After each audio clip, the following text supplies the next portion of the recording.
Yeah, good afternoon. If I can just have your attention, I'm Phil Ralston from FAR, and it's my pleasure to be able to introduce Professor Derrick Moot for his presentation today entitled Can Legumes Lead the Regeneration of Pastoral Agriculture? Now, Derrick was the recipient of the Ray Brougham Memorial Trophy and its weighty bronze. Ray Brougham was my first boss in 1974 when I joined DSIR Grasslands, and Ray was the director of Grasslands Division of DSIR. The Grasslands, New Zealand Grassland Trust manages the award, and Derrick's was awarded this in Timaru at the Grasslands Conference last November, and one of the conditions of being a recipient and for a recognition for the massive work and contribution he's made to pastoral agriculture is that he has to give a presentation, two in the North Island, which he has just completed, and two in the South Island. So great pleasure, Derrick, to welcome you to share with us your thoughts on legumes and their contribution in the future agriculture. Thank you.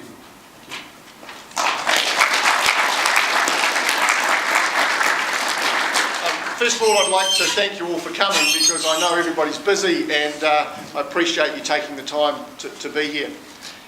I'd like to start off with some acknowledgements. I have led a really big team of postgraduate and intern people. I've had 85 postgraduates go through the program that I've been working with, and about 40 visiting interns and scholars, and they're an integral part of the research program that I've put together at Lincoln University. And to be perfectly honest, I've had Keith Pollock actually look after their data and make sure that they do things right in the field, and he's been instrumental in making sure they have quality data. Malcolm Smith runs all of the research trials that we have, the funded research trials, and Avery sits in the office and makes sure that the data is analysed properly and generates all of my slides. So in brief, I don't do anything. Everything you see today will be data that someone else has collected, someone else has analysed, and someone else has put together. My job is really just to stand here and talk, so that's what I'll try and do. And I'm very grateful to the dedication of those people in the jobs that they do. I've also had some support.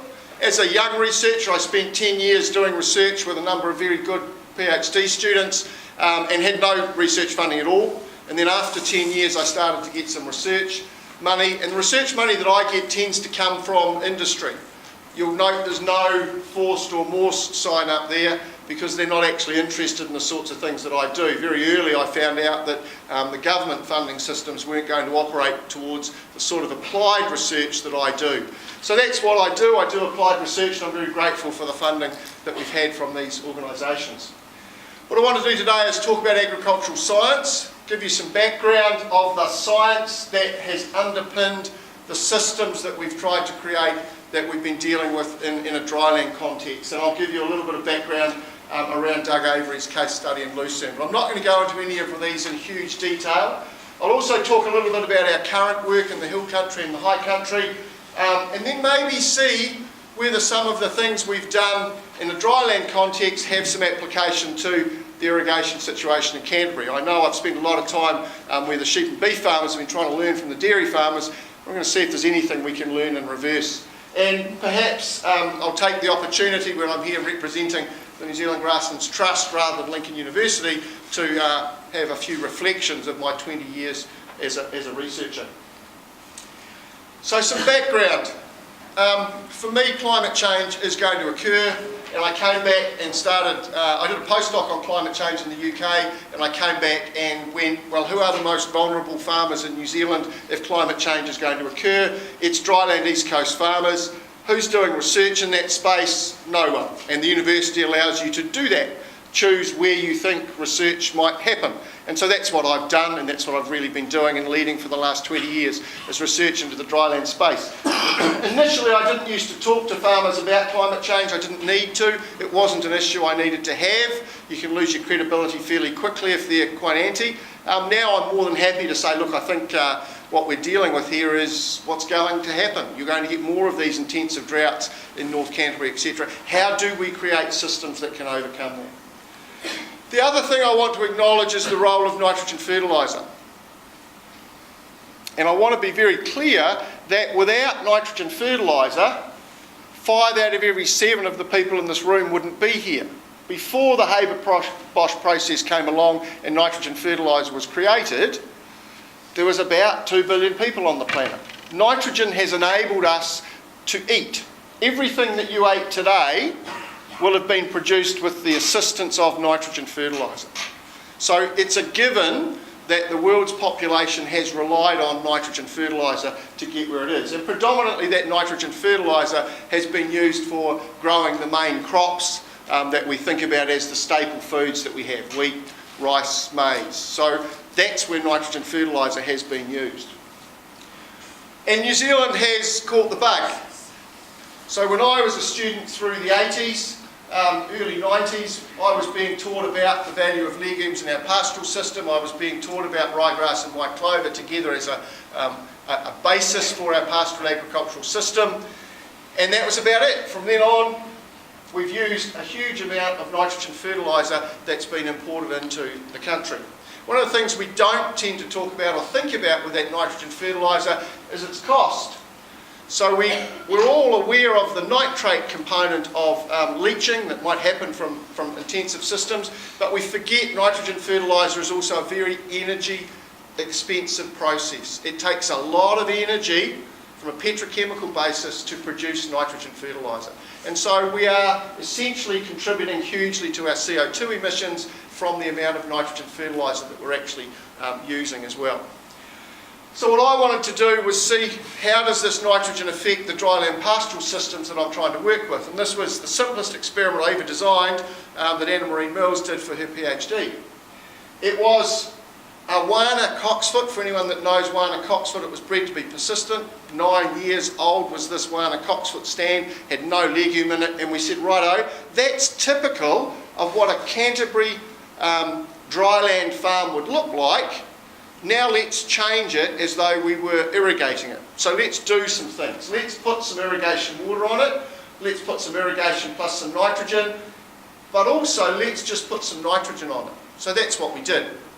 And the first part of my talk is going to deal with the response of just putting nitrogen into that system. So the first thing we found is that we produce about 6.3 tonnes of dry matter, 6.5 tonnes of dry matter as the default position for our dryland pastoral system. And that's about what you'd get if you were looking at a lot of the hill country that we work on. By just adding nitrogen, we took that to 16 tonnes of dry matter. So it was a huge response of dryland pastoral systems to the inclusion of nitrogen in them, as there has been to the crops that we are growing that are our staple food sources.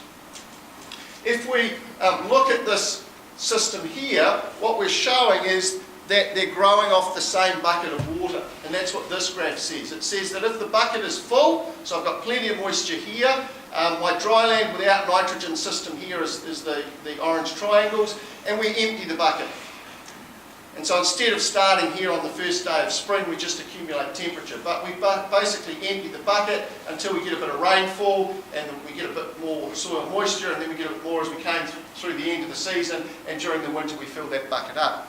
But the key point of that graph is that the dryland plus nitrogen and the dryland minus nitrogen use the water at essentially the same rate. So one pasture produced 6.3 tonnes of dry matter, the other produced 16. Whenever we talk about legumes, we often say they're not very efficient at using water, and they're not if I compare fully irrigated with plenty of nitrogen ryegrass or wheat with a legume. But if I go out into the real world, into the area where farms are actually operating, I don't have fully nitrogen fed pasture, I have nitrogen deficient grass. And in the dryland systems it's even more nitrogen deficient. So the bucket empties at about the same rate. So we're using the same bucket of water. And what that means in practice is that this here, that has plenty of nitrogen, is using water up at the same rate as this. Technically, evapotranspiration is at the same rate. It doesn't say evapotranspiration is faster if you've got nitrogen than if you haven't got nitrogen. Evapotranspiration is driven by physics. The water loss is essentially at the same rate. So we can grow more feed if we have some nitrogen in the system. We also know that from an animal perspective, that the higher quality animals will grow the higher quality feeds will grow the animals at a faster rate. And for a lot of the systems that we're operating in, we have a very short window that we can grow animals at, and so we need mostly clover, good quality lucerne, mother's milk, or some of these particular crops. Average ryegrass and white clover down here, giving us essentially about what the national average growth rate is for lambs. But we can do better than that if we can get legumes into the system. We can grow animals at a much faster rate. So that's the sort of background information. We also know that for every tonne of dry matter that we grow, we will fix about 30 kilos of nitrogen. So if I have 2 tonnes of legume, I'll get about 60 kgs of N for nothing, essentially put into the system, fixed from the atmosphere. And that number holds across most of the legumes that we work with. So, from a dryland pasture perspective, we know most springs finish or start with a soil water recharge, so we've had plenty of moisture through the winter. That wasn't the case in North Canterbury for the last 3 years, but historically that has been the case in New Zealand, that we start the spring with a bucket full of water. Now the bucket might not be very big if I'm on a shallow soil, or it might be really big if I'm on a deep soil, but most of the time we start with that full. And in fact, Alistair Black's just told me that our Wakanui silk loams are pretty close to full this year for the first time in about 4 years, that they've actually filled up. So they need about 350 millimetres of water. We also know that our dryland pastoral systems don't use a lot of fertiliser nitrogen for a number of reasons. One is the farmers often don't want to use nitrogen. The other is they often consider it expensive. A little bit of nitrogen in their system might be useful, but in the main they are not big users of nitrogen. Some of them are, but they are not generally big users of nitrogen fertiliser. We also know that the time when they're going to have the greatest demand on their pasture is in the spring.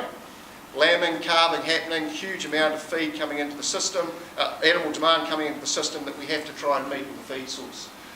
And at the same time we need to try and create systems that we can adapt and deal with any future climate change scenarios, or cope with the variability that the dryland farmers cope with generally.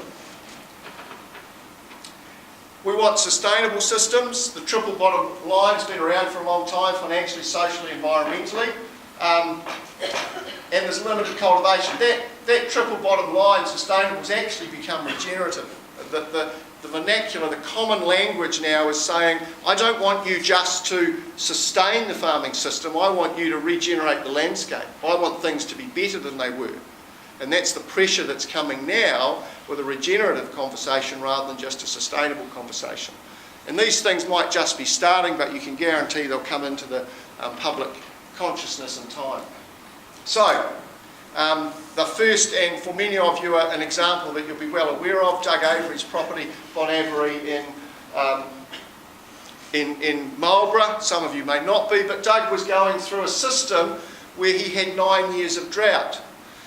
What that means is I have an animal system that's set for the average of any given year. But if I don't get average rainfall for 9 years, I'm essentially overstocked. And if I'm overstocked, I'll end up overgrazing. And that's sort of what happened to the Marlborough landscape.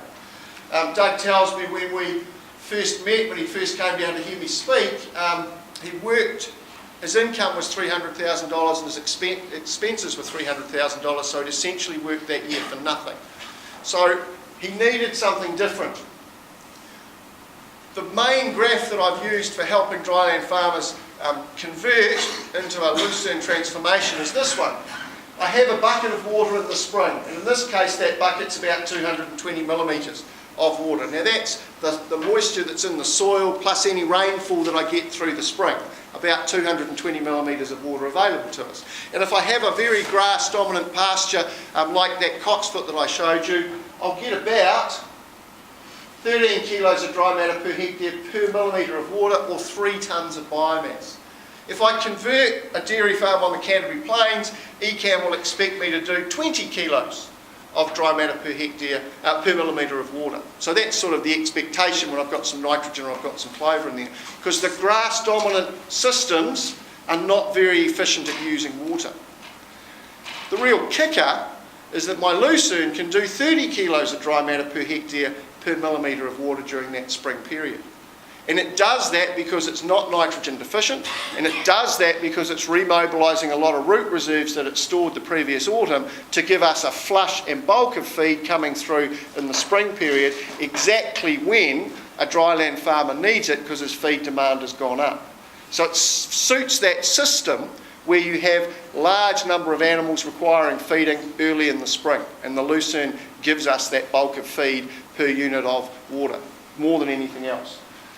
So this is last week, a couple of weeks ago. Ewes and lambs triplets are considered a bonus on this property. They like triplets. The ewes are milking so well that if they have triplets, then that's fine. They'll all be fed, and there's plenty of lambs hanging around. And then within a couple of months, this is the end of October, you can see the size of these animals that have purely been fed on lucerne. Mother's milk and lucerne, that's what they've been eating. For those of you that are wondering why it looks so neat, that's the Mosaic here. Instead of feeding fibre, which is recommended for lush lucerne, we actually just go in with the mower where we can and cut about 20% of the area, and that gives some fibre for the animals when they first go into a paddock. And the difference between what's sitting there as lush and the fibre means that they'll eat the fibre just as happily as they'll eat the lucerne, because the difference in the grazing, in the feed quality isn't that great. So that's what's happening there. And you can also see the cattle are being grazed here quite happily in amongst the sheep. Travis Ryan Salt is a PhD student, a perennial one, who's working on finishing a PhD. But he's shown us that we get about 131 grams of live weight per kilo of dry matter consumed. So the more dry matter that we can produce, the more live weight gain we're going to get out of that system. If we produce more dry matter out of having legumes in the system, we're going to be able to support more lamb live weight. It's a very simple recipe that to use the water efficiently, we need a system that has some nitrogen in it, and we get an added bonus because we've actually got that high quality feed that the animals can eat as well. Just for those that haven't heard about Doug's property, this is just some numbers from 2002 to 2012. After this it becomes more complicated because he bought another farm, but effectively their land area went up a bit from 1,100 to 1,800 hectares. They didn't really increase their sheep numbers very much, but they increased sheep performance. So lambing was 117%, has gone to 145. Lamb kilo average live weight 13.3 to 19. So this is a store lamb system.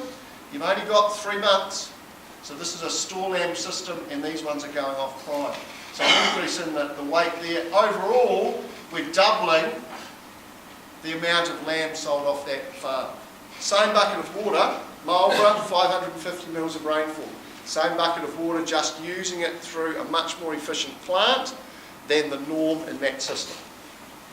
I haven't put in the cattle, but the cattle were also in here, and we've got about 149% increase. So a huge change in the gross trading profit of that farm. And what happens when you have those sorts of changes is you then expand because you can afford to buy the neighbour because your system's working better than the neighbour's. And that's pretty much what's happened on their property. For anyone that wants more information, Doug's just written a book. He's currently going around the country promoting this, The Resilient Farmer. As a research scientist, when I first met Doug, if I'd have said that was the outcome, I'd have gone, I'd be very happy if this is the outcome.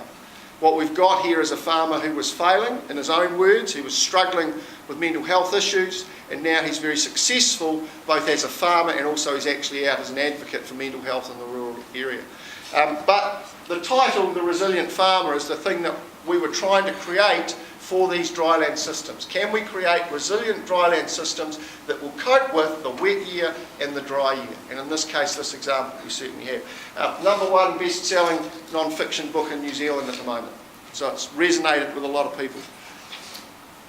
Taking the same approach, this was reported in Grasslands Association in 2014. This is Lisa and Gundy Anderson's place at Bog Roy. Effectively saying, look, we've got an opportunity here where the deeper soils are to put a plant that can actually use the moisture that's in those deeper soils. And so this is Bog Roy Station, 450mm rainfall environment, leaving a lot of the native vegetation in place, allowing it to recover.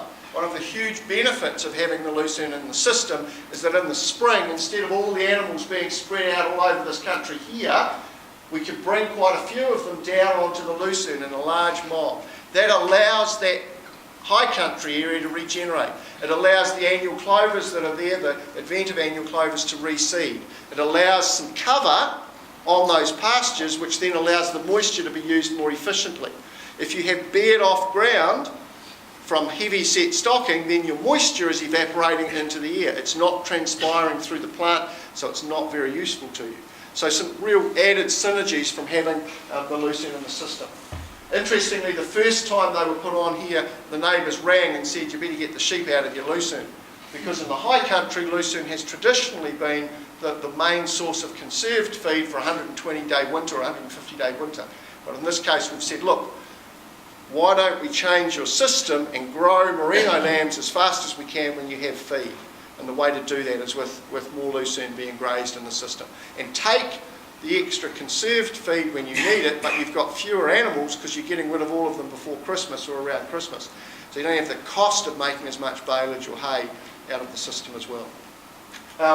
The same thing, this has been in the Maniatoto, so there's a lot of land area gone through the Maniatoto where it's changed, and a lot more of these landscapes now happening in the Maniatoto. So the lucerne story has been relatively successful, well, very successful actually. 35% rate of return on investment, so farmers can borrow up to 35% from the bank. This is their figure of the return on investment from this system. We've got about 850 people on a text alert that every fortnight I send out a text alert to those farmers via Beef and Lamb New Zealand, and they receive information about what they should be doing in terms of their lucerne management. So it's been a very defined system. It's taken a lot of work. It took us about 15 years to refine it. I could not have done this if I wasn't in a university situation. I would have required funding every 3 years to try and keep the system going. But because I had an integrated set of very high quality postgraduates coming into the program, I was able to work out a whole farm system. And that 15 years means that pretty much whatever question you've got around lucerne, we've tried to anticipate it and deal with it, so we can actually answer most of the questions. The last student's just finishing now. Rachel Fields has done a PhD on phytoestrogens because we know in 2014 there was some reduction in ovulation from people that were grazing lucerne. So we've just finished her PhD and got some guidelines out that we're working with on that one. The next thing is to say, well, can we take those same principles that nitrogen or legumes actually help us use that spring water and develop it further than just where you might be able to cultivate lucerne? So what other legumes can we use? Do the same things hold? How can we add to that farm system? Knowing that in many situations we've really only got about 100 days of moisture on these dry east coast regions. There's about 100 days of moisture. So we have to average about 300 grams per head per day from birth to weaning for those animals to make 35 kilos and therefore be high value as stores are actually able to be sold. So we've got to have very high growth rates from those animals. And we've achieved that. Here this is animals stocked at about 10 to 12 ewes plus lambs. I'm looking for Malcolm here, I think that's about right. 10 to 12 ewes plus lambs per hectare, and in each of these years we've achieved over that 300 grams per head per day from those animals. Sometimes when there's not much feed, that's been at the expense of the ewes. So here some of the ewes lost a bit of weight, but mostly we've actually been able to maintain condition on the ewes as well as achieve high growth rates out of those lambs. We have another year coming with another student just starting. So how this works in practice is getting subclover into the farm. And Dick Lucas spent a lot of time with this farmer, David Grigg from Tempello, David and Joe Grigg from Tempello, who actually didn't recognise subclover on their farm, didn't know what it was in Marlborough. And Dick taught them how to manage the subclover in their system and therefore be able to increase their productivity. So this is just a few slides of their story. Conditioning the pastures. This is a cattle grazing, so the cattle have been brought in to graze these pastures down to allow the subclover, which is an annual, to regenerate each autumn. And that's what's happened in this system. And we do this simply with stock water and fences. So there's no seed flown on here. It was just a case of recognising what the resident vegetation was and saying, actually, to drive this system, we need to increase the legume content. People get excited when they see clover like that. This is Joe's slide. Reap the benefits the following years. You probably only need to repeat this once every 10 or 15 years. So conditioning those pastures and allowing them to allow the annual clover, in this case the subclover, to regenerate once every 10 years or so into that block. And then the legume is driving the system. It's putting the nitrogen into the system, it's driving the system. Not only is it putting the nitrogen in, it's giving a high quality feed at the same time. In their words, in a poor year with $4.40 kilo carcass weight, $1.80 kilo store, if they've got 7 kilo extra, they're $40,000 a head. And they've moved from 60 to 76 tonnes. So 16 tonnes extra simply by fencing and water and knowing how to manage the subclover on their property. So a big change in that particular system as well. I just wanted to highlight that it's not, there's not just one system operating. This is Fraser Avery. He actually does all the work on Bon Avery farm now while Doug's off going around the world being on holiday. And this is the legume that he generated on his farm to say, well, actually the annual clover, the subclover, fits nicely with my lucerne system. It allows me to enhance my, my hill country, and because I've got large numbers of animals on my lucerne, I can manage this subclover appropriately for seeding and for regeneration and make sure it's the dominant component of the system. We're talking about legume contents here of 40 to 50%. Very high legume contents that the animals are able to eat. In the North Island we have the same issue.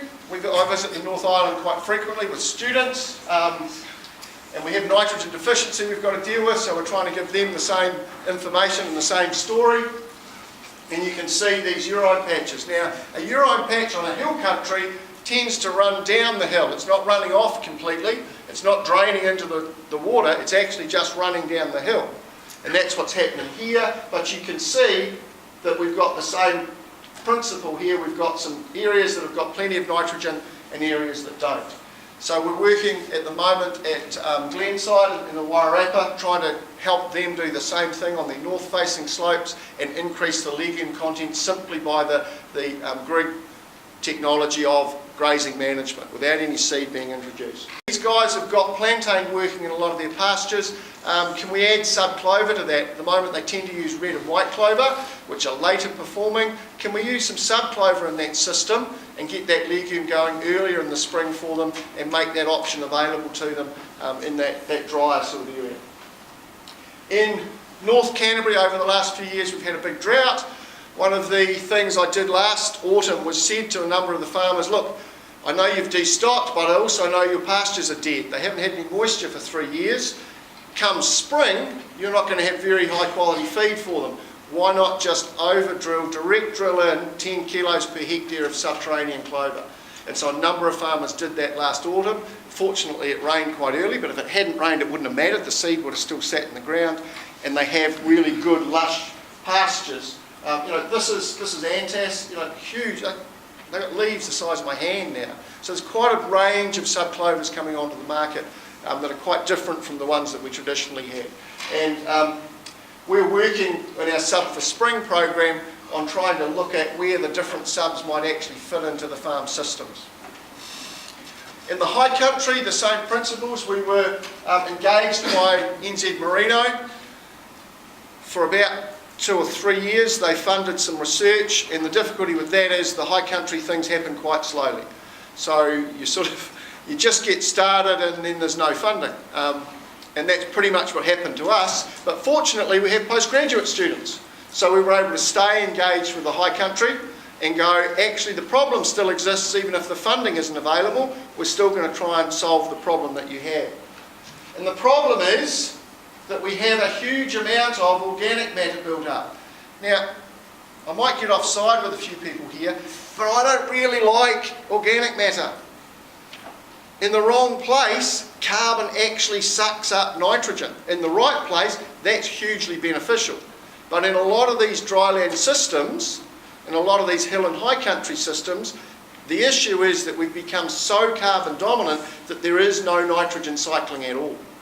And I can't actually get a seed in here and get it to germinate and grow. I'm very happy with this, but this here becomes a real problem for me to be able to get any nitrogen cycling in the farm system at all. When you don't have very long, this is brown top, which is the main culprit for causing that build-up of carbon. It's stolons and rhizomes. It creates a thick mat. There's a thatch sits across the top, which is essentially all carbon. And that thatch prevents us being able to get seeds established. So historically the farmers would go through 2 or 3 years of rye corn, put nitrogen on the rye corn and wonder why the rye corn crop didn't grow, and it didn't grow because all the nitrogen's being used to break down this thatch.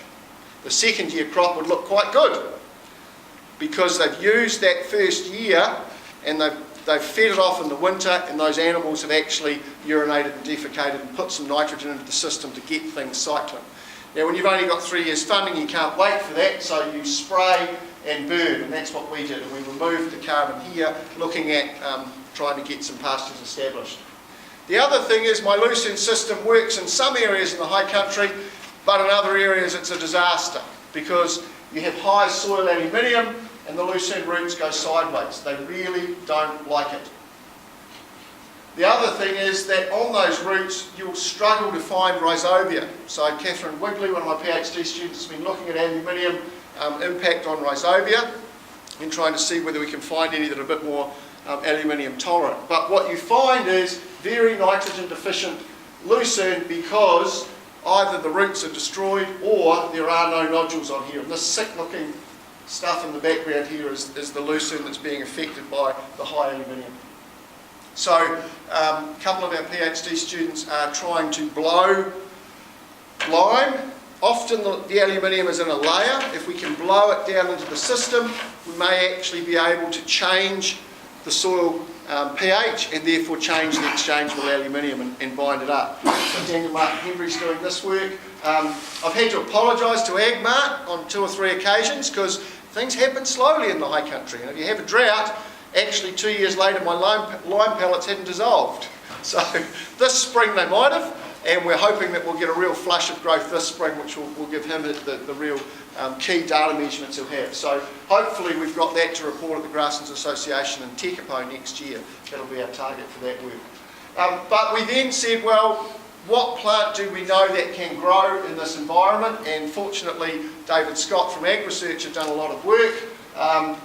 David probably didn't get it across to the farmers as well as he might have, but he's certainly done the groundwork and said that this plant will grow. So we took his work and said, let's put some cocksfoot, some perennial lupins and some Caucasian clover together and see if we can create a pasture that might have been growing 1.5 tons of brown top in the early spring to produce 4 tonnes or 6 tonnes of high quality feed.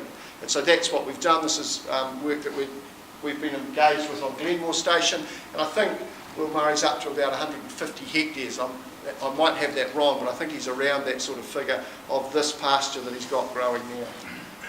So the lupins are allowed to establish for 4 months, and then we have happy lambs grazing the lupins. And they do eat the lupins. This is the live weight gain of the lucerne from that same experiment, and we didn't grow as much feed out of the lupin cocksfoot pasture, but we got essentially the same live weight gain out of it. So they were eating, they were engaging in that. Now DOC are not very happy with us encouraging the use of lupins in the high country.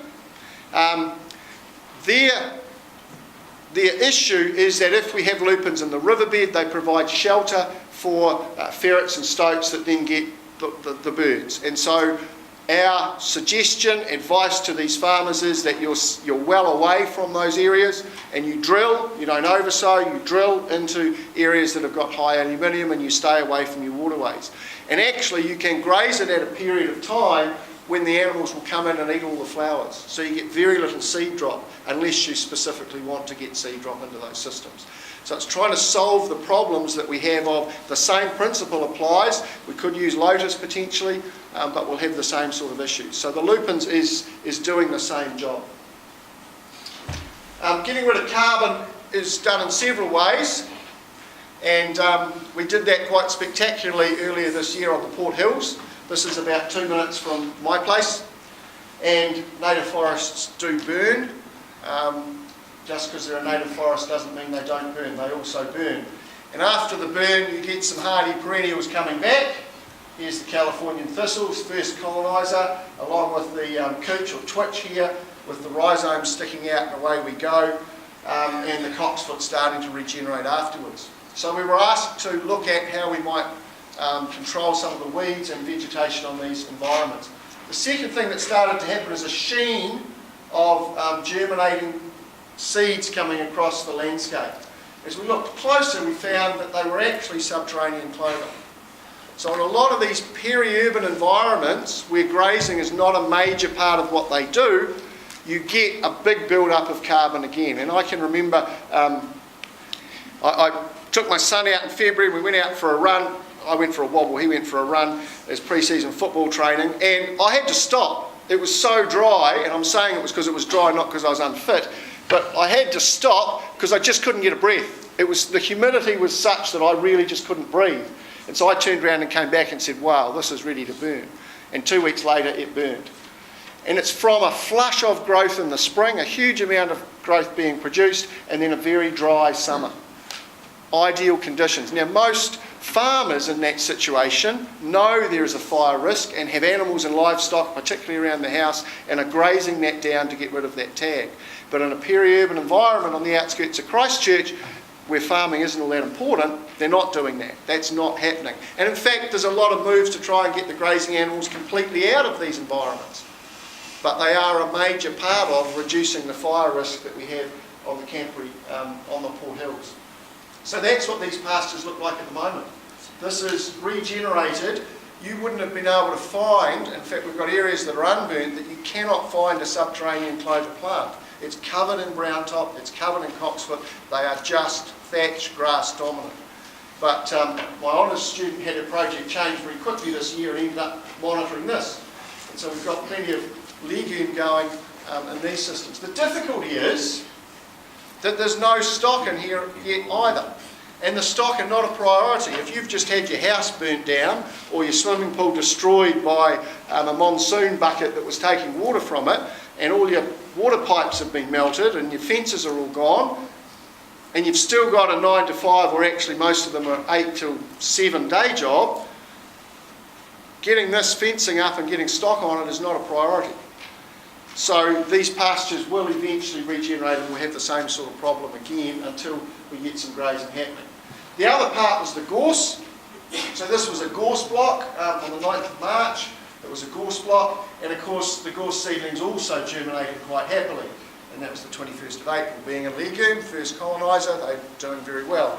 So what we did was bring in the helicopters, and this one here is a little helicopter that was able to put some seed on for us, and in the mix we put a lot of Italian ryegrass. So we put cocksfoot, Italian ryegrass, subclover. So what we're trying to do there is actually take the fact that as a seedling, that gorse plant is quite vulnerable. So if we can shade it out, maybe we can control it. We know there aren't any fences going in here. Ideally, we could have some animals coming here, because as that herbage gets tall, the gorse seedling will actually etiolate, and if we had animals, they'd come in and eat it because it's quite soft. And so we could get rid of it. But there's no fences and there's no livestock in there. So we're doing our best with what we've got, which is using the Italian ryegrass. So I wanted to change tack. Now that's sort of where our dryland program is and what we're doing, and maybe look at saying, well, some of the principles that we've learnt from our dryland pastures, can we apply them to the dairy industry in Canterbury? And I stick my toe in the water of the dairy industry very, very slowly, because it's not an area that I've spent a lot of time researching. So I went looking for facts. What we've got in our current dairy pastures are ryegrass-based pastures on stony, shallow soils, with urine being a problem into the groundwater. And we've got CPW consented that if you pick up water from the Central Canterbury Plains water scheme, you're now allowed 200 kilos of N. That's the consented amount of nitrogen that you will be allowed to apply to those pastures. We have the highest stocking rates in the country, 3.5 cows per hectare. And that's sort of what's happened to the dairy cows on the Canterbury Plains. I've put that projected value in here, or edited, of saying, well, CPWs expect about 20,000 hectares of their irrigation to go into cows, therefore there's another 60,000 or 70,000 cows going to go on to the Canterbury Plains. So that's their projections from the talk they gave a few weeks ago. So when we say stony soils, we mean stony soils. This is what we're dealing with. This has been used as a feed out. Now I went for a drive because I know the work that Brendan's done and John have done on catch crops. I went for a drive last week to see how many catch crops I could find that had been drilled into the dairy systems in Canterbury. And I couldn't find one. Nobody had drilled anything in. So they might have been right at the end of grazing, but I could not find any catch crops that had been drilled in to catch the nitrogen that was there as a problem in those systems. The problem is, highlighted by Ken Taylor, these are our stony soils, and these are his words. Nearly every dairy farm in the Selwyn district would need to be shut down for a polluted lake to meet national water quality standards, ECAN has told the government. That was the headline about 10 days ago, and that's the lake they're talking about. So ECAN are asking to not have to get Lake Ellesmere to meet the standards. They're saying, look, we just can't do this. If we do that, we take $300 million out of the economy, because that's the dilemma that we have. We know that if we monitor groundwater, again ECAN's data, that we have an increase in nitrate levels in these streams. So this is Harts Creek, and Harts Creek is used as sort of an indicator creek because it's groundwater fed. It doesn't get a lot of surface water running into it, so its values are based on the nitrate coming in. The ECAN scientists tell us that we already have factored in another 2 milligrams per litre from the conversions that have occurred already. So we're already at or close to this national bottom line, but we're going to go above it for the water that the rivers that are feeding into Lake Ellesmere. So that's a given. The nitrate takes a long time to get here. Some of it might get here very quickly, some of it might take 30 or 40 years. So the vast majority of what we've seen as conversions on the Canterbury Plains so far, the nitrate is probably still waiting to come. Still hasn't hit these streams yet. So let's go back and look at my dryland pasture that I had before I started putting irrigators on the Canterbury Plains. There it is. I've got 6.3 tonnes of dry matter from my dryland farm, and this was a really good store land production system. Then I spent $10,000 a hectare on a centred pivot irrigator, and I grow 9.8 tonnes of dry matter per hectare, or 10 tonnes of dry matter per hectare. Water was not the limiting factor on these pastures. What did I get when I just put nitrogen on? 16. Okay, 16 tonnes. Here, fully irrigated, I go from 6 to 10. So water, when I have water and nitrogen, then I can do 22 tonnes. And that's what we've done. So the water by itself, as soon as you put water onto a pasture, you will need to have more nitrogen in the system. That's just a given, it has to happen. How much? Well, let's just look at some of that. If I take that 9.8 and I change this from days into temperature units, then I get a straight line. I produce about 3.5 kilos of dry matter per hectare per temperature unit. So instead of per day, per temperature unit that I accumulate, and my well-irrigated, plenty of nitrogen fertiliser pasture will do that at about 7 kilos of dry matter per hectare per temperature unit. So the nitrogen is allowing it to grow twice as fast. How much nitrogen? How much nitrogen do I need to fully fertilise that pasture? That's what this curve shows us. Technically it says when I have a low yield of pasture, about 1 tonne, I need about 4 to 5% nitrogen. in that pasture because I've got a lot of metabolic nitrogen, I've got a lot of proteins that are being developed, I'm creating the structure of the plants. As I get a bigger yield, and remember I'm not a dairy farmer, but I'm going to say I'm going to graze this at about 3 tonnes. If I graze it at about 3 tonnes, then I need about 3.5% nitrogen to maximise the yield of that pasture. So let's assume that I grew 20 tonnes of dry matter, and I need 3.5% N. For those of you that are quick at maths, 3.5% of 20 tonnes is about 700 kilos of N. I need 700 kilos of N to fully fertilise these pastures. That's what I need. I'm also not a soil scientist, so I might have this bit wrong, but I think we might get about 200 kilos from mineralisation. That'll be the best that we've measured. We've measured a range of 150 to 250. I think Russell did that for me. So let's say 200 kilos from mineralisation. So we've got a deficit here of about 500 kilos of N. That's how it is. That's the biology. So I look at this picture and I go, this is a farmer on the Canterbury Plains doing the best job they can do. They have a large dairy herd. They're the largest in the country, about 850 I think is the average. They've got their waterways fenced off, but they've got nitrogen deficient pasture. They've got a large herd that they're trying to grow feed for, but they have nitrogen deficient pasture. And that's just a given. That's what happens. So, what happens when I then turn the irrigator on? So this is pasture grown with 200 kilos of N applied, which is what CPW has, and what eventually I suspect will end up being a restriction. But what we have here is how much drainage do we get out of these systems? Now in this line here, this says not much drainage. So we're right through November, December, January, February, March, April, May, not much drainage, really good irrigation. And not creating any drainage. At the end of the year they've grown 15 tonnes of dry matter, and this is what we typically see as the problem. That's why we've been working on the catch crops, or people have been. Can we grab some of this water and not have as much drainage as we get into the late winter, early spring period? The PhD student who did this measured 3 farms. That's the second farm. So we drained 200 millimetres of water out of this through that summer period using 170 kilos of N. The third farm only grew 10 tonnes of dry matter and again had that problem through here. Why do I keep irrigating? I keep irrigating because my pasture's not growing, and when you ask, that's the answer you get. Why are you still irrigating? My neighbours are irrigating, my pasture's not growing, I need more water. I'm going to take the water that I've consented for because if I get put on restrictions I'll still have enough moisture available. But the main one is my pasture isn't growing. Now my pasture grew me 9.5 tonnes of dry matter per hectare, which is not enough to fully feed 3.5 cows per hectare. Just isn't going to work. This is a tragedy of the commons. This is everybody owns all the fish. So we can all go and take as many fish as we like. This is nobody owns the water, so we're going to take as much water as we like and I'll keep using that water. That's the tragedy of the commons, but it's not addressing the problem. The problem is the pastures aren't growing because there's no nitrogen in the system.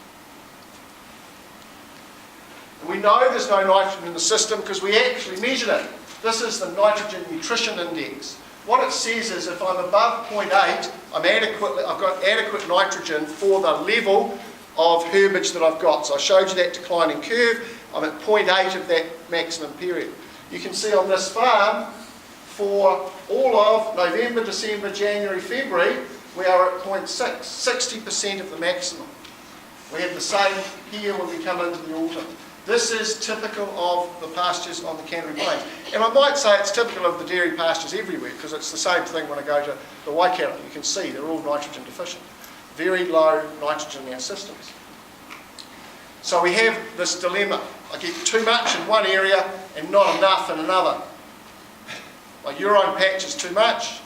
My in-between can't do anything about it, not enough. So what have we done? Well, we've used urea, and we've used an extra 8.5 tonnes of urea per year since 2002 to address this very simple biological problem, which is there isn't enough nitrogen in the system to feed 3.5 cows per hectare. How they overcome this in other parts of the country is they have 2.7 cows per hectare. This is what we've done. And we know that as we've increased that nitrogen fertiliser, we're going to be decreasing the biological nitrogen fixation, and you will now struggle on many of these farms to find any legume component at all. It's very limited legume on these systems. So they are nitrogen dependent. We might as well be farming in Europe, because that's what we've done. We've taken a European system and said, urea's cheap, let's just keep putting it on. So, how is that going to work for our future dairy pastures? Well, we're going to have farm environmental plans. There will be a levy on irrigation water. Whether Jacinda gets in this time or in 3 years' time, at some point there will be a levy on water. I suspect it will be mandatory for a soil water budget. The best farmers are doing this. Deficit irrigating, they know how much water to put on. It's all very well saying I've got variable rate irrigators, but if I'm not using a variable rate irrigator with a soil water budget, all I'm doing is putting water on. And actually I'm doing it very inefficiently. I put on 5 mils, 8 mils, and I lose about half of it from soil evaporation, because my pasture's so short that it all evaporates, it doesn't transpire. So it might be more efficient than what we had previously, flood irrigation, but it's still not being used as efficiently as the system could be. It's not being used understanding the biology of the plants. If there is no leaf area or below critical leaf area index, we're losing the water to soil evaporation. It's not going through transpiration. I suspect there'll be a levy on nitrogen fertilisers. At some point someone will say, that nitrogen fertiliser produces a lot of CO2. I'm going to tax it. Someone will do that. And we may end up with methane. It's all very well to say we haven't got any solutions, but the rest of the community doesn't really care. And we know that we're going to end up with restrictions. A lot of farmers have decided they won't take CPW water, and I suspect it's because they know if they take it, they actually can't farm anymore. So all I can see is we're going to have very divergent systems. We are going to need to create totally new dairy systems. As I see them at the moment, we're tinkering, we're playing. And again, I'm not in the dairy industry, but we haven't had the conversation that's required to go, how do we manage these issues and have a vision for what the future of our dairy systems actually looks like. And I see legumes as the basis of both of these systems. I think we will go to a low cow system. This is not very popular with Fonterra because they want as much production as they can possibly get.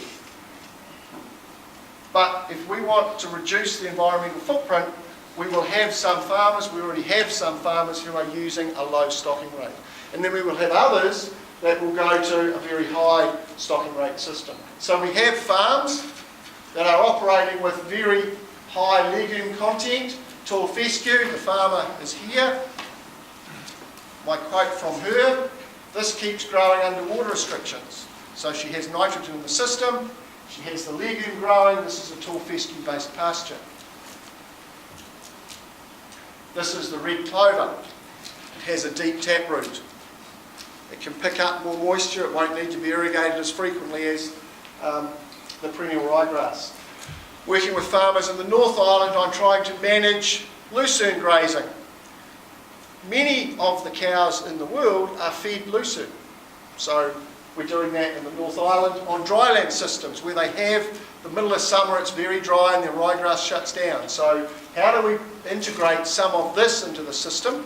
If you've got a limitation of nitrogen, you might be able to use some of it on this area, and you might be able to design a system that has high legume elsewhere on the farm. We're going to have to change our irrigation management to do that. 5 mils per hectare per day is not a very efficient way of using irrigation. I suspect we'll get to a point where these catch crops become mandatory, whether you want to have it or not. I think we might end up that you have to. So in this system, the winter is still going to be a problem if we go to low stocking rates. In high stocking rates, they're going to be based on feed. that's brought in. And it might be maize. In this case, this is a US photo where the Caucasian clover is sown underneath it to provide the nitrogen to the maize crop. But it will be based on the cereals and the maize that we can grow. And we will have high stocking rates, we'll have animals indoors. Now we may actually have to look at how we have a hybrid system. It might not be everybody's indoors the whole time. It might be that we have animals inside for a certain period in the spring and then they can go outside. But we're going to have to redesign our dairy systems. And I'm not seeing any leadership in that space that's saying these things need to happen. We already have farmers that have tried to do that. This is Hurstel Ulrich. So Hurstel started growing lucerne for his ewes and lambs, but because he grew so much feed, he thought, what do I have to do? What can I do with this? I know, I'll put a barn in and put some dairy cows in. So we visited that at Grasslands Conference last year. One of the limitations is currently overseer doesn't do a very good job of dealing with legumes. It might not be dairy cows. It might be goats or sheep that we're milking. I'll put this close up in just in case you didn't recognise that that's actually lucerne. So if the question is, what are we doing? The answer is usually lucerne. High quality feed. When you have a small ruminant, that your margins are small and you need to have them lactating as much as possible, ryegrass pastures are not working. So these farmers have moved to very high legume dominant pasture. So that's the sheep milking systems, the goat milking systems. They are using high quality feeds. Come to the end, my children won't thank me for this, but I thought I'd just try and reflect in the last part of my talk on the 21 years that I've had. He's 21. And he's similar to me. He's reasonably academic, he's finished his high school, and I chose to come to Lincoln along with 3 or 4 other Cashmere High School students who are now professors on staff. So I asked him and his mates, are you coming to Lincoln? No. No. They wouldn't come anywhere near Lincoln. Effectively, over the last 20 years, our farmers no longer trusted of guardians of the land. That is one of the biggest changes that I see in the last 20 years. We have abdicated that responsibility. We've basically given that away. They are no longer trusted to be guardians of the land. And that's really sad, because the sheep and beef farmers that I work with are doing their best and doing pretty much what they've been doing for their whole farming career to be as good as they possibly can be as guardians of the land. But people are not going to accept what's happened in our dairy systems and what's happening to our lakes and rivers. And that's what you're seeing. So we are no longer trusted, the farmers are no longer trusted to be guardians of the land. Why not?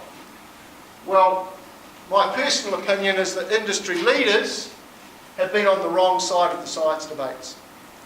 Our industry leaders have ignored climate change as an issue.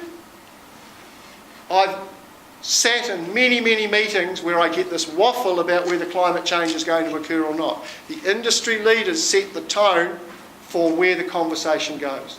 They have ignored a nitrate problem for 20 years. What I've shown you isn't new. Pete Jameson showed it to me in 2001. This is going to be the consequence of us changing to a lot of dairy cows on the Canterbury Plains. So we've known it for 20 years. So there hasn't been any leadership in the space to get us now to a point where we can sympathetically work with the environment. I think we've had a real disservice by the CRI reforms. I think the scientists have been silenced. It's really difficult to get an ag research scientist to say what they mean. They'll tell you over a cup of coffee, but they're not allowed to say it in public. What are public good scientists if they're not allowed to speak to the public? So I have a real problem with that. I think that's been a real change over my lifetime as a scientist. I was able to listen to those people when I was a youngster at Grasslands conferences and they could say what they meant. And I don't think they're doing that anymore. I think there is minimal funding for public good applied research. The stuff I do, if I hadn't been doing what I was doing, I don't know what the sheep and beef guys would be doing, because there isn't anybody else in the space. Because no one else would have done anything for 15 years. Effectively, there's been market failure for sheep and beef farmers, because we've driven most of our research by what the industry wants, and that industry that's been dominant has been the dairy industry. And so the sheep and beef farmers have been forgotten. I think we've got land prices that are inflated by overseas investment, and that's great for the person that's selling the land, but this is the same dilemma a young couple has trying to buy a house in Auckland. There is a land price valuation that is such that many of the students I talk to no longer aspire to farm ownership. They aspire to manage a farm. So that's a big change in 20 years. It's also meant, because those prices are so high, that a lot of other land uses cannot compete with what has been the dairy system. Do I see this changing? Yeah, I think it will. I think it will change with those mandatory regulations that will come in around water and nitrogen and what you're leaching. I think regulation may actually change some of this. For me, biotechnology is yet to deliver in the field. From what I can see, I had a choice when I was a youngster of a PhD. I could do a PhD with Derrick Wilson on peas and crop physiology, or I could have headed off and done a PhD on biotechnology. And it was sort of almost a toss of a coin at the time. 20 years after my PhD, or 25 years after, I haven't seen anything in the field for the agricultural people that I work with from the biotechnology sector. I know that in genetics and selection and animals that we've got these markers and it's working, and that's great. But what we were promised 20 years ago, I haven't seen anything come out in the field. I don't think there is anything coming out, and I don't think the New Zealand public will allow us to put anything in the field. Even if we have a great high lipid grass that's going to come out, I don't think the general public will allow us to sow it. But it's been a vibrant, dynamic and positive industry to work in. So those are the negatives. But actually I've had a great time. I've really enjoyed my time working with the agricultural community as an applied scientist. It's been fantastic. And as an applied scientist, it's been even more fantastic that some people listened to me and did what I said. Because most of the time, people will listen to you and politely nod and then walk away. But to have a few that have actually done it has just been fabulous. Just to back up some of my previous comments, this is New Zealand Grasslands Association publications. Now, for me, New Zealand Grasslands Association is where the ag research scientists should be publishing. For me, they are in charge of or ambassadors of the productive landscape that we have. That's what I thought their role was. But and I'm not at all blaming the ag research scientists, but the signals they've been given is that they're not really engaged in this agricultural space. They're not really involved in our biggest pastoral sector, our biggest export earner, the pastoral sector. Well, they're not as much as they were anyway. So when I started, 25 of the publications came out of ag research as a lead author. It's down to less than 10. But they must be doing something because they're costing more. So I have a concern that we might have actually shifted the focus too far one way, which is something this country tends to do. We've shifted and said, industry, you do all of that. But industry can't do all of this. Isn't that what we have public good scientists for? From a biotech perspective, I was very disappointed that this photo made headlines around New Zealand. Here is a drought-tolerant perennial ryegrass. This is the unimproved, this is the drought-tolerant. That was taken, I was asked to independently verify whether this actually worked. And so we did that. And in this experiment I said statistically we can't find any difference amongst these plants because of the number of seeds that we had and the way the experiment was designed, because actually this plant has no neighbours around here, so it's got access to a whole lot more moisture. My clever PhD student has since found that the construct of that gene didn't actually work. So by the time we got to the third generation, what we thought were transformed plants weren't actually transformed plants. So tens of millions of dollars spent on a program that the basic science didn't work for. I don't have any issue with us doing biotechnical research. I don't have any issue with that. But what I feel is we've forgotten that we have applied research that needs support, and it's pretty much disappeared out of the system because this stuff has been very expensive and going to deliver a whole lot. To me, so far, it hasn't delivered anything. I'll finish with this one. This is in the news. I read today about the squishy meats. Didn't look very appetising, looked like sausage meat. If you haven't read the Stuff article, go and have a look at the Stuff article about these new meats that are coming that aren't meat. I don't know what the future is with those, but I know it's a space we will probably not be in. Because if these proteins are produced, they will be produced in Brazil, they'll be produced in America. It's commodity food. It will be large. What they require out of this is that they don't actually require the plant protein. They talk about requiring plant proteins. They require the heme out of the nodules of the legumes.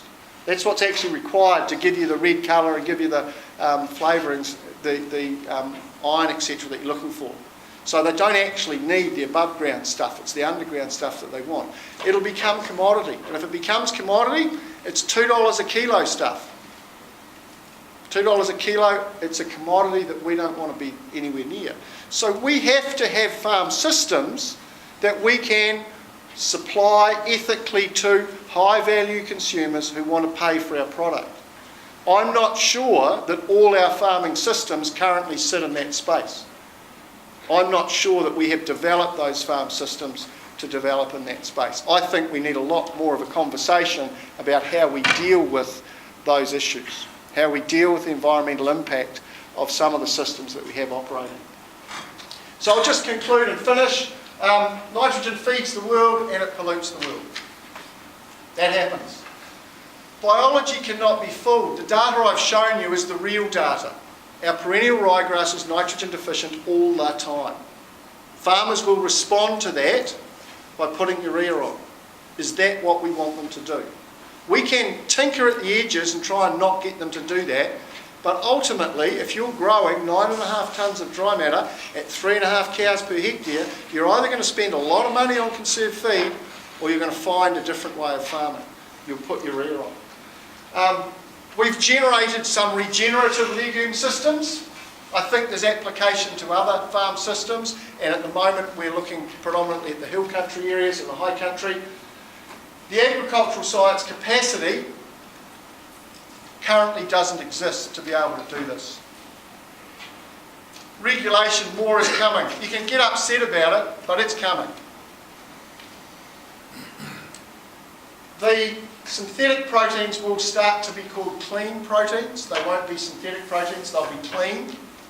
Because the implication is if they're producing clean proteins, everything else must be dirty. So that's what will happen. Are they an opportunity? I don't think so for us. Are they the end of agriculture? I'm not sure either. Maybe, if we don't need to produce meat anymore, in 25 years' time someone might be sitting here telling you how they created this wonderful burger out of a test tube. For me, excellent agricultural science only happens in the field. There are a lot of very clever research scientists working in our institutions. For me, they are research scientists. It is not agricultural science until it gets into the field and it makes a difference for farmers. And I don't think we have enough people on the ground in that agricultural science space to be able to deliver. I think that's it. Thank you very much.